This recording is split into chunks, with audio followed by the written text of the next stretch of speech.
Hey, Justine and community, how is everybody doing? It is a Thursday night. Kind of feels like a Friday today. It feels like a kind of a Friday Thursday. I don't know why, but it's been a long, productive week for Just Lean In. I want to talk about a subject that I'm super passionate about. Obviously, the reason why I'm kind of laying back on my chair, a lot of you guys know that I have cervical dystonia, so my neck flops around a little bit, so just ignore me. But we're going to talk about why a lot of you guys are Ooh, yes, let's try this. Yep. Okay, Jen is going to join us now. Bring them on camera. All right, Jen's coming online. Hey, Jen. Hi, how are you? I'm good. I'm good. I can't hear you very well. Can everybody hear? Can you say something? Can you hear me? I can hear you, yeah. Can You can't everybody hear me hear that. Jen?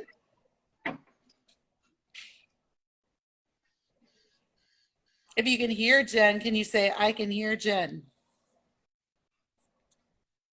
Okay. Your Uh, thumbs up. Jen, maybe you can text Rita or something and say, can you hear us? But Mm. anyway, Melissa Wood um, says she can hear us both. yeah, but that's okay. All right. So it's until somebody texts you and says that they can hear you just fine, I'll keep talking and you just kind of nod your head because I can't hear you very well. Melissa said she can hear us. Both fine? Okay, perfect. All Yeah. right. So I'll just try to read your lips.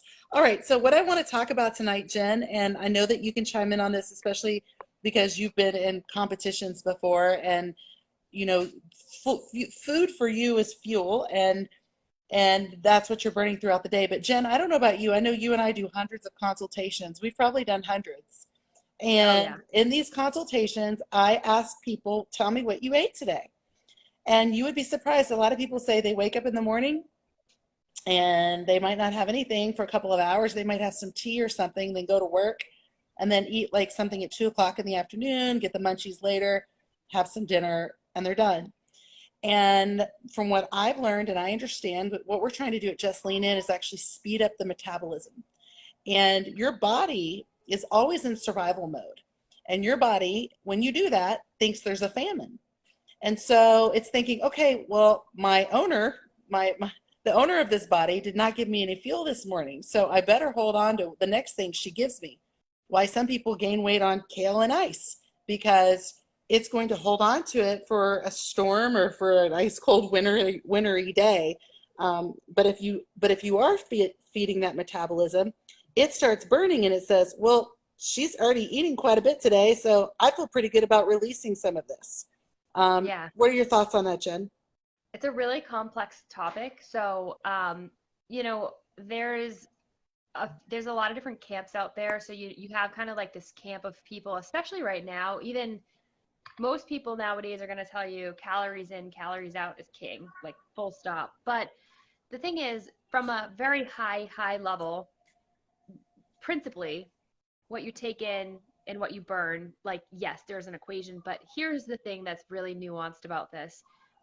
What you burn is very individualized to you and your environment, the actual foods that you're eating, your gut microbiome, a whole host of things. So that like the numbers that you're seeing on a package or what we know or what we think is true in a laboratory or what is true in a laboratory. A calorie, by the way, is something that they've discussed that it's the um uh it basically it's laboratory stuff. Okay, so it's not they can replicate it and they make it in a laboratory, but like it's not and it's burning um you know the it basically is like how much it takes to um burn like a thing of food. That I'm gonna just leave it at that because it's more complex than that. But anyways, long story short, um when you don't eat a lot of different things happen in your body. And the reason why a lot of people um, tend to plateau or like not lose weight when they're eating very little, which is counterintuitive, is that your body actually goes through and because it thinks there's a famine, it shuts down a lot of processes that don't necessarily need to be happening. This is your metabolism at work. So your body is like, oh my God, I need to hang on to anything I have. I'm going to store it and I'm going to just stop doing certain functions that I perceive as not as important as like breathing, right? There's like fundamental things that you have to do to survive. There's a lot of other things that are happening in our body that like they can slow down. So when we chronically diet, that's one of the problems is our body adapts downward because it thinks there's a famine and it wants to survive. Um, so that's one of the biggest things that we see. A lot of people have adapted their um, their metabolism down, and they need help getting it back up. Which, to be honest, sometimes it's like it's really eating more frequently, but the key is what you're eating, and that's I think where a lot of people go wrong. Now the other thing is, a lot that kind of behavior too, where you're just like not. I've talked to several people today. You get up, you're running, you're like maybe you grab like a coffee, but you're getting the kids off to school, you're getting ready for work, you're getting to work, and you just have a lot of things on your plate, and by the time you realize you haven't eaten, you are really hungry. What your body tends to do, um, or what you tend to do because you don't want your body is like, okay, the famine is over, here's the food, right? You tend to reach for more and more calorically dense foods than you sometimes even realize. And or sometimes you maybe even just, reaching for something that's fast food, really quick, that's highly processed, and your body's going to assimilate that very differently than if you were to, reach for really whole, clean, nutrient dense foods. Jen, I have a question, and it's kind of a controversial topic. I know that intermittent fasting has gotten a lot of press in the last 5 to 10 years, and I've tried it myself. I personally didn't do well on it because I felt very dizzy and shaky, and then when I would eat, I thought I needed to eat as much as I possibly could because then I got nervous once my window would close. Um, I know that in Just Lean In, we do it 1 day a week. Can you talk to us about what is research showing now compared to what it was showing in the past, especially for women that have thyroid issues, hormone issues? So intermittent fasting, if anyone on the phone, if anyone on this live, On the fax machine, on yeah, anyone watching the VHS. yeah. If you're not familiar, so that is, you pick a window, and it depending on um, how you do it, you're going to stop eating at a certain point and then resume eating at another point. So some people do it for 12, 16, 20 hours. You can choose, a lot of people choose, and some people do it like every day. Some people do it at certain intervals. Um, the There's a lot of research, and one of the things that is very clear from the research is it's definitely helpful for your body to just stop ingesting food for a period of time to let all the natural processes just finish and take place so that you essentially detox. Your body is naturally detoxing all the time. So let me just say that. I think the like health food and wellness industry out there has like given like has really taken detoxification to like another level where a lot of people think they need like all of these different um you know I don't know, all these different products to be able to do it. Your body is detoxing naturally anyway, but we can help it. Give your gut a break, give everything a break, and so that's one of the many reasons why intermittent fasting can be helpful. Now, it's not something, if you're a premenopausal woman, it's not something you want to be doing more often than what we do, because it can have an impact on your hormones. But that's if you're doing it all the time, and that's different for men.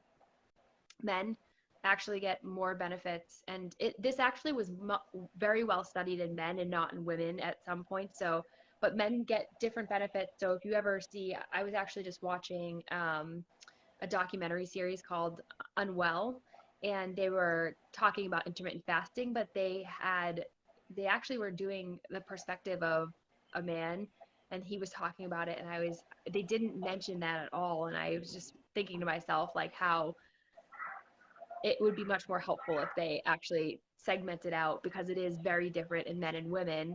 and premenopausal women, I'll say that. Postmenopausal, it's actually the benefits are more, and how you execute it can be actually more similar, that for like what you do with a man. So you can do it more frequently, but anyways, it is beneficial. There are a lot of benefits to it, and that's why we do it. We do it at, once a week, and that is safe for premenopausal women as well. So let me ask you, Jen, what do you think, when just lean in, I know, what do we tell our clients? Are we wanting them to eat every 3 to 4 hours? Yeah, we want you eating, within 30 to 60 minutes of waking up. You're breaking a fast. You're fasting overnight, essentially. It's really important for your body to start getting some food in, and then, yeah, every 3 to 4 hours or so is really helpful. I think one thing though is, so we want you to get into that pattern because we just don't want your body generally to be frequently thinking that it's in a famine state. Okay. So like that's why it's important to start doing that intermittent fasting once a week is fine. So it gets like very nuanced. But in general, for the rest of the week, it is helpful to eat that often just because so your body knows like, hey, I've got, food coming. Um, it's been pretty well documented and tested, so it is a good practice to get into. But I will say, just from a coaching perspective, one of the things that is super, super important, and something that we guide our clients through is listening to your body, getting in tune with your body. We want you to spend a full month doing our program like 100% on point, so that your body can reset and the cues that you're listening for, you understand what they are. Because a lot of times, if you're in a state where you're, you know, not eating at good intervals, if you are, um, eating a lot of junk food, your body's always giving you signals for certain things. However, it's harder for you to understand what it's signaling if you haven't been eating well, if you haven't been eating in this pattern. Um, so we really try to focus on just laying the groundwork and resetting your body so it knows what it needs, and what cues it, it's listening, what cues and the hunger cues and satiety cues. But then we want you to get to a point where you are eating more intuitively, because this is your life. This is not just something that you're, lose weight and that's it. Like we want you to be lose the weight, but we want you to be healthy and be able to, have this, a foundation that you can build off of for the rest of your life. It's interesting that you said that. So it made me think about a time that I had a Christmas party, and it was a dessert Christmas party. So everybody brought desserts. And so for a couple of days, that's all I felt like I was eating. And all of a sudden, I remember just all of a sudden getting this huge urge to just give me meat, give me vegetables, give me like, it was like, it was a real craving. Like it was, and I was actually pregnant at the time, but it was almost like my body was like, okay, we got to switch gears. And Yeah. I was like, no more.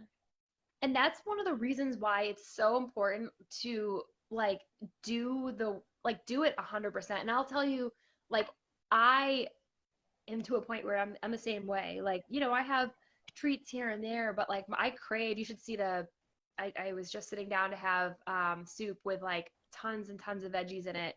Um, I crave that. Like, and that's because I for years were, I mean, you can set this up. We don't have to necessarily do years, but I've competed for so many years, and when you're competing, it's kind of similar to when you're like in the beginning phases of like our program where we want you to be 100% compliant.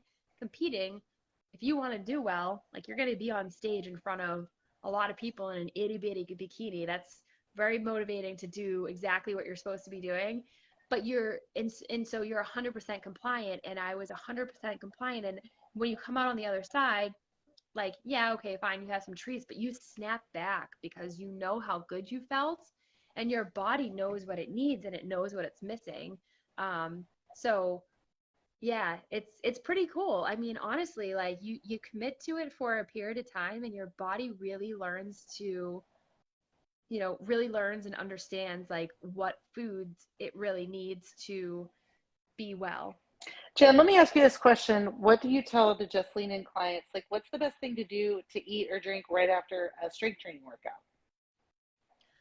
So right after strength training workout, actually carbs and protein are the best thing to have in that window. Now, I will say like nutrient timing is like one of those topics that a lot of people get kind of like funky about. But if you are really truly trying to optimize for repairing your muscle and you are doing actual strength training, um, what's happening is you are breaking down muscle fiber.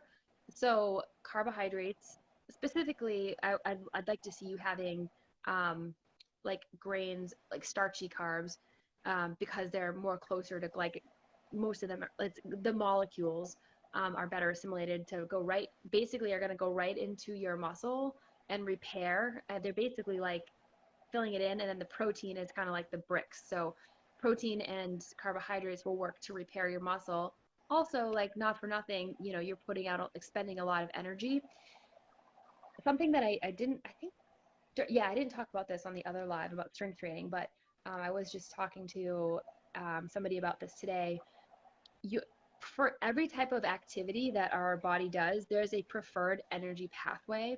Strength training in particular, your preferred energy pathway is called ATP, or that's your preferred energy source. And generally speaking, you get that through carbohydrates. So that's another reason why on strength training days, especially before and after a workout, carbohydrates are a great thing to have to fuel your workout and then to recover from your workout. Okay, so let me ask you a couple of questions. When you say carbohydrates, I think people are like, well, what do you mean? Pasta, popcorn, bread, oatmeal? Like, what are you talking about here? Yeah, Cake? so I mean, yeah, I know. I love when people say pizza because I'm like, well, pizza it is like it's carbs, it's fat, it's protein, it's like a lot of things. So it's Yeah, yeah, so sweet potato, yes, that's a great one. What yeah. is it about? Can we stop there for a second? What is it about sweet potatoes? I know people that compete can eat them. People that are trying to lose weight can eat them. I know there's a huge difference between the sweet potato and a baked potato. I've heard that a baked potato doesn't break down as well insulin wise as sweet potato. Can you comment on that? It's actually really about how like where it is on the glycemic index is the biggest thing. But actually, interestingly, you can reduce the glycemic load of a baked potato if you cool it. So bake it and then Yeah. cool it. And actually, like, I really enjoy and have incorporated regular potatoes back into my regimen because there's actually a lot of nutritional properties like high in potassium. Like, there's just so many like good nutrients in them that like I actually feel like sometimes like a potato farmer like got somebody in like the sweet potato farm industry really upset or mad. Somebody in the potato industry like pissed somebody off and they just throw stones at them for because there was a period of time where I would not touch one, like because they were just like hated on. So they're not terrible. It's just it's kind of like if you are gonna eat them, like pairing them, cooking it a certain way is really helpful to not spike your insulin, um, unless you're trying to spike your insulin, but that's a whole nother topic. But if you're trying to lose weight, you don't want to be like constantly spiking your insulin. My mom said that back in the 80s when she lost weight, she would eat a baked potato and a piece of steak for dinner. It seems like a lot of people did that. So I don't know that it was a horrible thing at the time, but Yeah, the low fat craze. Yep. yeah. um, so, all right. So let's get back to the carbs for a second. All right. I just want to go through some lists here for people. What are your thoughts on popcorn? Popcorn can be, especially like purple popcorn, like actually can be a pretty good source, as long as you're not like getting the kind that has like lots of loaded up, like is loaded up with like tons of salt and butter, and artificial stuff, which I know there's a lot of things like that out there. What about bread? What is the big hate on bread? And everybody loves bread. Um, so it depends on who you talk to, and like, um, bread. So gluten can have can be challenging for a lot of people on a lot of levels. Everything from being straight up allergic to it, where you're really going to have like serious outcomes. Some it is short, is little, like, I'm talking like outcomes long term if you keep eating it right. Like you're gonna really do damage to your gut and stuff. Or some people just have an intolerance to it. Some people it is going to have a pretty intense inflammatory effect on your body. So that's really like where that kind of comes in. Not to mention a lot of breads, especially the more heavily processed ones, are going to spike your insulin. So that's why bread is so controversial. What about rice um, cakes? I eat a lot of rice cakes during my show prep, but I don't know that I would recommend them if you're trying to lose weight. If Um, you're a sedentary person, or if you're not exercising, then you probably wouldn't eat as many carbs, right? yeah, you just don't need as many. They're not bad. Carbs aren't bad, honestly. But if you're sedentary, as, and it depends on your body composition as well. But if you're sedentary and you're of average, body fat percentage or higher, um, you just simply don't need that, like the type of energy that's giving you. And you're just better off getting a lot of your carbohydrates from sources like vegetables, like green vegetables especially, but just a variety of colorful veggies. And I know that we talk a lot about variety on our program. We don't believe that you should be eating the same combinations every single day. Why is that? Well, your body just needs different, just needs a variety of the nutrients in the food. So there's that. There's an element of, you know, keeping your, I don't want to say keeping your body guessing when it comes to the actual foods, but especially, if we're talking about firing up your metabolism and um, balancing the types of food that you're getting for the type of um, energy expenditure that you're doing, whether that's like a HIIT workout or strength training or sitting around all day. Um, that's all going to kind of come into play.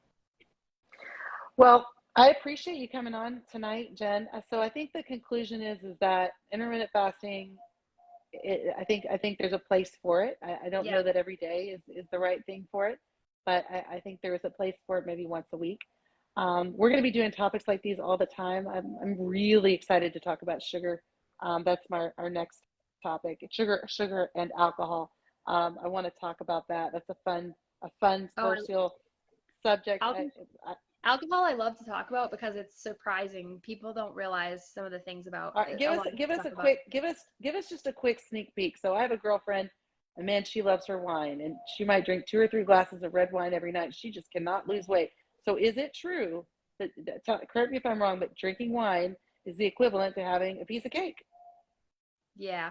Well, here's what people don't know, and I won't talk too much. I'll just say this, and I won't Give like us get on. a sneak peek. Alcohol has been, especially lately, has been thought of as the fourth macro. Alcohol itself, so everyone's like, oh, if I don't have a sugary alcohol drink, I'm fine. Not true. Even if you're just drinking vodka, which is like, just, doesn't have that, just straight up vodka. That's what I used to drink when I was in college all the time because I was like, oh, as long as I'm not having the sugar, I'm like, I'll be fine. Nope. You're actually getting, extra calories, like, and I hate to say calories because, but it is calories. It's energy that your body then has to burn. So, and it prioritizes. Okay, I'm gonna get into this too much, but your body But prioritizes just a little burning. bit. I want to hear. I want to hear. Yeah, your body prioritizes burning off alcohol. So like your body is going to be, instead of like, using, because there's an order generally on like, there's different energy pathways and there's an order that your body goes in.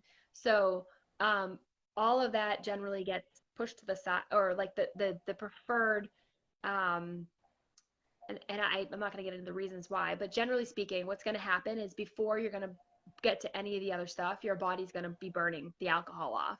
It's trying to get rid of it.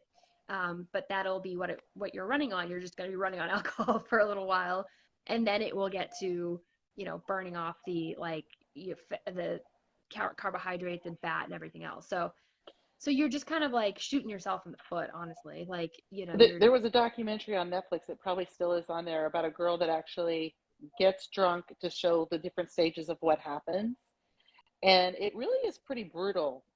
I don't think people laugh when they drink, but it's pretty brutal what the body has to go through when you Yeah. drink. And they actually say even one beer or one drink causes the body to get in fight and flight, and all kinds of things are happening. And that's why you're feeling these feelings that you're feeling, because things are happening in your body that aren't supposed to be. Not to mention the bad choices that people tend to make once they've been drinking.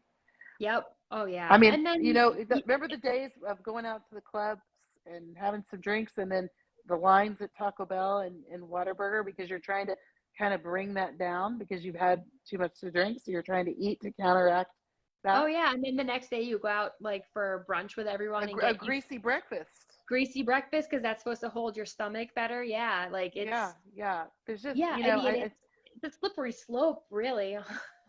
and I'll be honest with you. Again, we're not here to, I'm sure there's a lot of people on here that enjoy their wine and social drink, but I will tell you there is something about being high on life, and there's something about being engaged and on a Friday and Saturday night. Just I can't explain it, but I've you know I've been drunk before, and I've been sober, and I kind of prefer getting up feeling great, but you know Yeah, same that's not here. that's not gonna say that's to say I'm not gonna say I'm never gonna have another drink with friends, but man, the damage that it can cause in all Yeah, sorts of ways, you know. I know. Yeah, yeah, no, I'm same. And yeah, I mean the other, if you are, really focused on your fitness too, it will affect your training. So, you have a day when you're hungover, you go try to lift, like you're not going to get a great lift in. And you should be, especially if you're like one of my body comp is if you're working body comp with me and you're doing like progressive overload and we're really working on your like increasing your your strength goals and things like that, like you really want like everything to count, and you're not gonna be able to put your everything into it. Even that aside, if you're doing like say it's a cardio day, right, and you're doing Tabata, are you gonna be able to move as quickly? Probably not, right? Like you're gonna be a lot more sluggish. So it's got like it's got a ripple effect. It's not even just the pure, you know, fact that you're just taking in extra calories in the form of actual alcohol. It's so much more than that. It's the poor choices, it's the impact on your training, it's, even like, just not feeling great, right? Like, because I'm with you too. I just like, I used to, I mean, yeah, I had my fun days, but I had to stop. You can't drink when you're show prepping, so that was like it was kind of interesting because I was like mid 20s and all of my friends were like, you know, I can't believe you're doing this, and afterwards everyone's like, let's go drink, and that was when I really realized like how I didn't even realize how bad I felt, like it's just what you do. You're in college, you just, you drink a lot, and then in your early 20s, I was still just doing the same thing, and I just didn't even realize how bad I felt until I had like been without for so long, and now I You know, just it's don't even. funny. It's so funny you said that. I feel the same way about our program. When you're in a constant state of eating fast food and bad foods, that's all you know. That's what you think, that you're supposed to feel crummy all the time, and crummy is the normal. And then you just get this burst of energy when you're filling your body with vegetables and berries and carbs or and good proteins and healthy fats. You get this amazing high, I think. Yeah, totally agree. It's totally. Definitely. So, guys, if you guys are, I mean, if you've watched this, you like what you're hearing, Jen's going to be the first person that you're really probably going to talk to. If you're interested in our program, we would love to have you to book a consultation with Jen or myself. She's amazing. She just had a baby like 14 weeks ago. She was a bikini bikini model. Is that bikini? What do you call it? Bikini Pro. Yeah, I'm a Bikini Bikini Pro. Pro. Yep. Yes, and she's very knowledgeable, and she's our vice president, and so yeah, if you want to get a free consultation with her, why not? It's 20-30 minutes of focusing on you and figuring out where you are in your life. But we will be doing topics like this every single week. Thanks, Jamesy. If you have questions, just put them in the comments and we'll come in right after. Um, but our program is justleanin.com. We would love to help you. We've got women are losing a tremendous amount of weight, and men. I think the biggest problem we have is that our program works so well that we can't keep up with the amount of weight that's being lost, and so we're coming up with a maintenance program because we want you to stay with us. I mean, we're happy you've lost the weight, but now we want you to stay with us. So we're working on a healthy maintenance program. So, but thank you for tuning in. You're going to be getting a lot of great value and information like this weekly. Thanks, Sean. Thanks. Have a good night.